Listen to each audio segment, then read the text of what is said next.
Hello my dear students, welcome to Angan Public School online teaching classes. Today in this lecture we are going to do exercise 5.2. So before doing the exercise 5.2, I would like to give you some of the important points which will be useful to you to solve the exercise. In last lecture I had explained you about types of angles. So यहाँ पे हम उसी types of angles में से right angle और straight angle को use करेंगे. So let us see what is exercise 5.2 important points. In this important point we need to see about the watch. हम यहाँ पे वॉच के बारे में भी लर्न करेंगे. मतलब क्या है कि आपको अगर वॉच देखना आता है तो हम आपने ऑब्जर्व किया होगा कि हमारी जो वॉच की जो घड़ी होती है उसका जो हैंड्स होते हैं, आवर हैंड और सेकेंड हैंड और मिनट हैंड, वो कौन सी डायरेक्शन में जाता है, वो इस तरह से रोटेट होता है. यानी कि स्टार्टिंग पॉइंट से लेके वो ईस्ट डायरेक्शन में, तो इसे कहते हैं एंटी क्लॉकवाइज डायरेक्शन.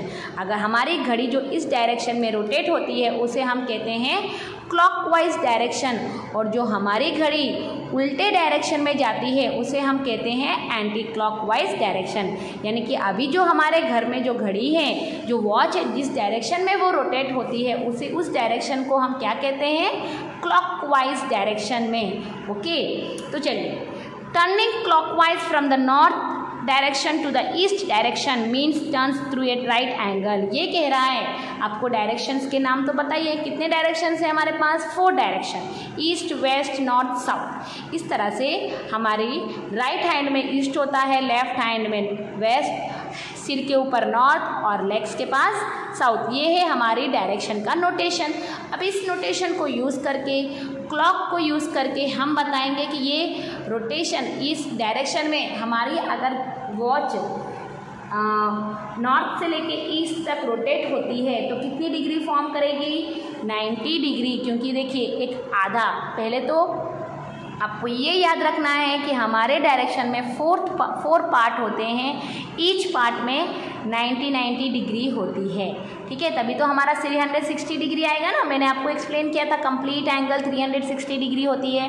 तो अगर आप नॉर्थ से लेके ईस्ट डायरेक्शन में आते हो क्लॉकवाइज, ये एरो मार्क शो कर रहा है कि आपने यहाँ से स्टार्ट किया और यहाँ पे स्टॉप किया, तो कितनी डिग्री, कितनी राइट एंगल फॉर्म होगी, 1 राइट एंगल. ओके, और अगर आप नॉर्थ से स्टार्ट करके साउथ के डायरेक्शन की तरफ आते हो, नॉर्थ से स्टार्ट किया और आपने साउथ डायरेक्शन में आया, तो आपने कितनी राइट एंगल कवर की, 2 राइट एंगल. यानी कि कितनी डिग्री है, 180 डिग्री. और 180 डिग्री कौन सी एंगल होती है, right angle, sorry straight angle. Okay, when you are rotating from north to south they forms 2 right angle and 1 straight angle, क्योंकि 2 right angle is equal to 1 straight angle होता है. Turning from 4th right angle, अगर आप 4 right angle turn कर रहे हो, 1 right angle, 2 right angle, 3 right angle और 4 right angle, तो आप कितनी डिग्री फॉर्म करोगे, एक पूरी सर्कल फॉर्म हो रही है. यानी कि एक कंप्लीट रोटेशन फॉर्म हो रहा है. ओके, अब अपनी टेक्स्ट बुक पेज नंबर 91 में आपको ट्राई दिस दिया है.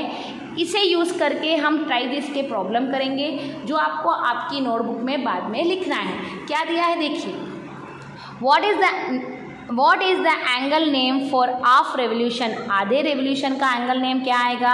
यानी कि अगर आप यहाँ से स्टार्ट करोगे और इस तरफ आओगे तो ये हाफ रोटेशन मतलब 90 डिग्री, तो 2 राइट एंगल यानी कि 180 डिग्री. 180 डिग्री वाले एंगल्स कौन सी होती है, straight angle. What is the angle name for 1/4 revolution? 1/4 revolution का मतलब होता है आपके 4th पार्ट में 1st पार्ट. इस एंगल का नोटेशन क्या है, राइट एंगल.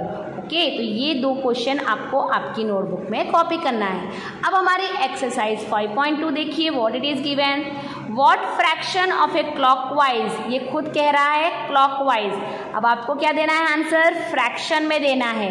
मैंने आपको बोल दिया ना कि हमारी वॉच के 4 पार्ट होते हैं, उस 4 पार्ट में ये 1/2, ये 1/4, 1/2, 3 पार्ट्स को कंक्लूड करोगे तो 3/4, 4 पार्ट्स को कंक्लूड करोगे तो पूरा 1.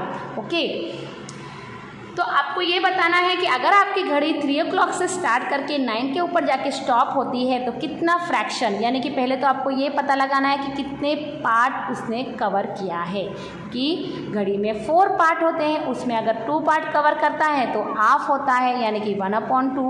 ओके ना। चलिए, उसके लिए सबसे पहले आपको वॉच तो बनानी ही पड़ेगी। वॉच मैंने यहाँ पे बना दी, मैंने टाइम लिख दिया। हमारा स्टार्टिंग टाइम क्या है 3, मैंने 3 से स्टार्ट करके 9 o'clock, कौन से डायरेक्शन में, क्लॉक डायरेक्शन में, इसलिए मैं सीधा जा रही हूँ। तो इसने कितनी राइट एंगल कवर की है, 1 right angle, 2 right angle.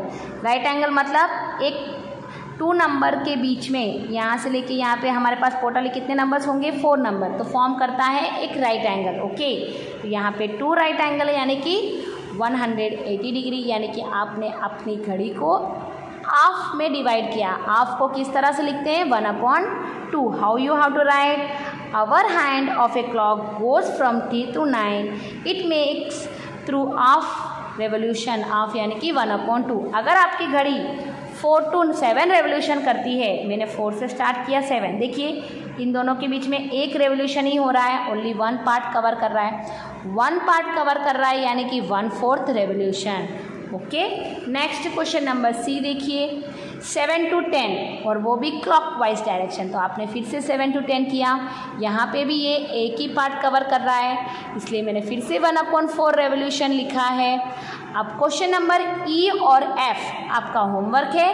Problem D देखिए कैसे दिया है, 12 to 9, आपको 12 o'clock स्टार्ट करना है और 9 तक जाना है। ऐसे उल्टा नहीं आ सकते, 12 से 9 उल्टा नहीं आना है, क्योंकि आपकी हेडिंग में इन्होंने खुद मेंशन किया है कि आपको क्लॉकवाइज डायरेक्शन में जाना है, यानी कि आप 12 से स्टार्ट करके 9 की तरफ आओगे, वो भी क्लॉकवाइज डायरेक्शन में। तो आप बताइए कितनी पार्ट्स इसने कवर किया, 1 2 3 पार्ट्स। इसने कितने पार्ट्स कवर किए, 3 पार्ट्स, यानी कि पूरे 4 में से 3 पार्ट्स को शेड कर दीजिए, 3/4 फ्रैक्शन होता है। ओके, समझ में आ गया होगा क्वेश्चन नंबर 1। अब क्वेश्चन नंबर 2 देखिए, आपको टाइम दिया है, फ्रैक्शन दिया है। अब आपको बताना है कि अगर आप 12 o'clock स्टार्ट करोगे, हाफ रेवोल्यूशन 1/2 फ्रैक्शन को कवर करोगे, तो कौन से नंबर पे जाके खड़े हो जाओगे, वो भी क्लॉकवाइज ही इन्होंने मेंशन किया है। ठीक है, तो फर्स्ट क्वेश्चन क्या है, आपने वॉच ड्रॉ करना है, 12 o'clock को आपको स्टार्ट करना है, कितना फ्रैक्शन आपको कवर करना है, 1/2, यानी कि एक पूरी सर्कल का 2 पार्ट्स। तो आपने पूरी सर्कल का 2 पार्ट किया, तो ये हो गया, तो ये होता है 2 रेवोल्यूशन, यानी कहाँ पे आके खड़े हो गए, 6 पे। नेक्स्ट, अगर आप कहाँ पे जाके खड़ा होना है आपको, क्वेश्चन नंबर डी, बी और सी आप अपने आप से करोगे। डी देखिए, डी में क्या दिया है, होमवर्क में क्या दिया मैंने, बी एंड सी आपका होमवर्क है। ओके, जो आपको अपने आप से सॉल्व करना है।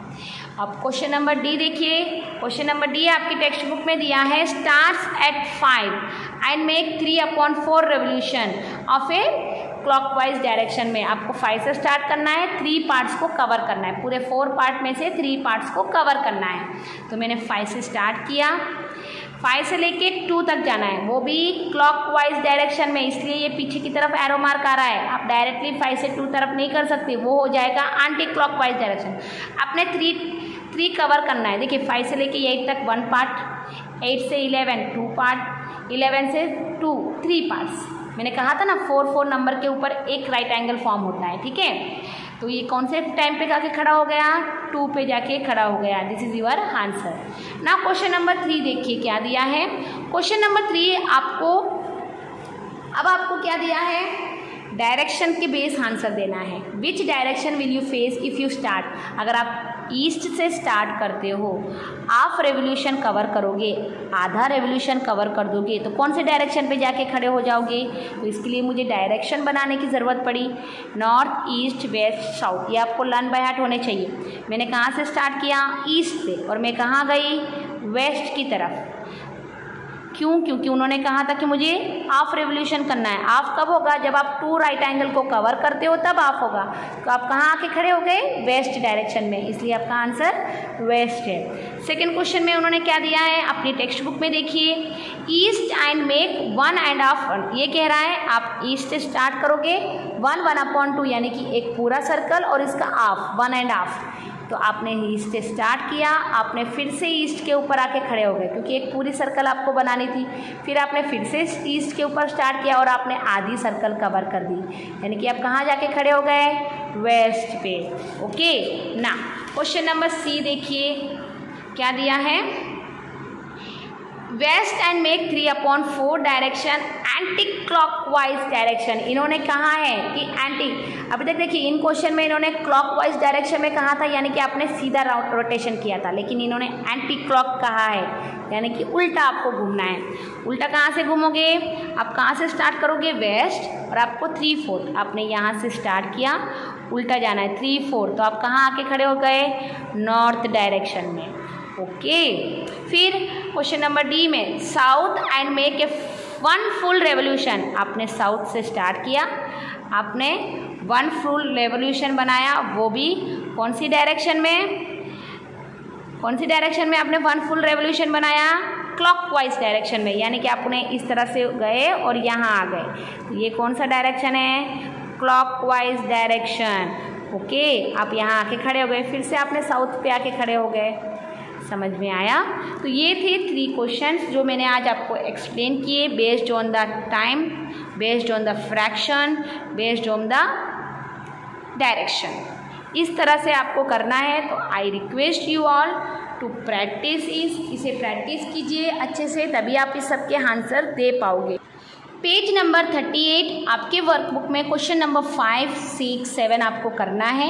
सीधा question number 5, what it is given, right the type of angle made by 2 hands of the clock. आपको टाइप ऑफ एंगल यानी कि right angle, acute angle, obtuse angle, reflex angle, वो एंगल्स के नेम लिखने हैं। ओके और कैसे लिखोगे, मैंने अभी आपको बताया था एल शेप। देखिए आप कहाँ से, यहाँ पे जो बीच में जो आपको डॉटेड लाइन और एरो मार्क दिया है ना, वही आपको मेन इंपॉर्टेंट से ध्यान से ऑब्जर्व करना है। क्या कह रहा है, 9 से स्टार्ट किया 12 की तरफ गए, यानी कि ये कितनी डिग्री फॉर्म हो रही है, एक एल शेप बना है, इनके बीच में 2 नंबर है, it is a right angle, है ना, राइट एंगल करके आंसर लिखना है। अब ये वाला आपको डायरेक्शन पे ध्यान रखना है, फिर आंसर देना है। ओके नेक्स्ट, यहाँ पे आपको अपना मेज़रमेंट बताना है, मेज़र ऑफ द एंगल बताना है कि ये एंगल कितनी डिग्री का होगा। तो हमेशा याद रखिए 12 और 1 के बीच में हमेशा कितनी डिग्री फॉर्म होती है, 30 डिग्री। कितनी डिग्री, 30 डिग्री। 2 हैंड्स के 2 नंबर के बीच में 30, जैसे कि आपको पता है कि 2 नंबर के बीच में 5 का डिफरेंस होता है, उसी तरह से डिग्री में अगर आप देखोगे तो 2 नंबर के बीच में 30 डिग्री का डिफरेंस होता है। ओके अब ये 30 60 डिग्री है ना, उसी तरह से आपको इस सबको काउंट करके लिखना है। नीचे आपको मेज़रमेंट भी दिया है, एंगल भी दिया है, बस आपको क्या बताना है, टाइप ऑफ एंगल लिखना है। 120 डिग्री मतलब ये 90 डिग्री से कम है, यानी कि it is a acute angle. 90 degree यानी कि राइट एंगल, क्योंकि एग्जैक्टली 90 डिग्री है। जो मैंने आपको डेफिनेशन लर्न करवाया ना, वही सब आपको इसको बेस करके देना है। ओके नेक्स्ट पेज नंबर 39 देखिए, यहाँ पे क्वेश्चन नंबर 7 कंटिन्यू हो रहा है। क्वेश्चन नंबर 8 क्या करना है, आपको अपना प्रोट्रैक्टर लेना है। प्रोट्रैक्टर लेके इस एंगल्स को मेजरमेंट करनी है। पता है ना आप लोगों को प्रोट्रैक्टर यूज़ करना आता है। ये जो पॉइंट है ना, ये वाली पॉइंट, उसके ऊपर ये वाली लाइन आपको रखनी है। ओके तो मैं इस तरह से लाइन के ऊपर, पॉइंट के ऊपर पॉइंट, लाइन के ऊपर लाइन, आपका 0 अंदर की तरफ है, यानी कि आपको देख लेना है। अगर आपको लग रहा है कि ये लाइन मुझे छोटी पड़ रही है, समझ में नहीं आ रहा है क्या है, तो आपको क्या करना है, आपको अपनी लाइन को थोड़ा बड़ा कर लेना है। ओके अगर आप अपनी लाइन को बड़ा कर लोगे तो आप अपना प्रोट्रैक्टर आराम से यूज़ कर सकते हो। तो मैं अपनी लाइन को मेरे लिए प्रोट्रैक्टर के लिए बड़ा कर लूँ स्केल यूज़ करके। अब मैं देखिए, पॉइंट के ऊपर पॉइंट, लाइन के ऊपर लाइन, 0 अंदर की तरफ है। ये लाइन देखिए कहाँ दिख रही है मुझे, 70 के ऊपर, यानी कि आपको यहाँ लिख देना है 70 डिग्री। अब फिर से पॉइंट के ऊपर पॉइंट, लाइन के ऊपर लाइन, अंदर अंदर, ये लाइन कहाँ है, 90 डिग्री है। उसी तरह से आपको अपना प्रोट्रैक्टर यूज़ करना है। अब देखिए ये वाली एंगल है, इसे, ये कहाँ है, पीछे की तरफ है। पीछे का तरफ का अगर आपको बताना है तो पहले आपको अंदर वाला कितना है वो पता होना चाहिए। तो मैं पहले अंदर वाले एंगल को मेज़रमेंट कर लेती हूँ। मुझे अंदर वाला एंगल का मेज़रमेंट आया है 120। अगर ये 120 है, 120 डिग्री है, तो मैं पूरे 360 डिग्री में से 120 डिग्री को माइनस कर दूं तो मुझे बाहर वाला पता चल जाएगा। समझ में आया आपको? ये कितना है? 240 डिग्री है। आंसर क्या है आपका? 240 डिग्री। उस तरह से आपको अपना प्रोट्रैक्टर लेके करना है। और अभी जो मैंने आपको एक्सरसाइज 5.1 एक्सप्लेन की थी वो वाला सेम टू सेम प्रॉब्लम यहाँ पे आपको लिख लेना है। ठीक है, एक्सरसाइज 5.1 क्वेश्चन नंबर 3 है। ओके, क्वेश्चन 3 आपको यहाँ पे कॉपी राइटिंग कर लेना है। It's your homework.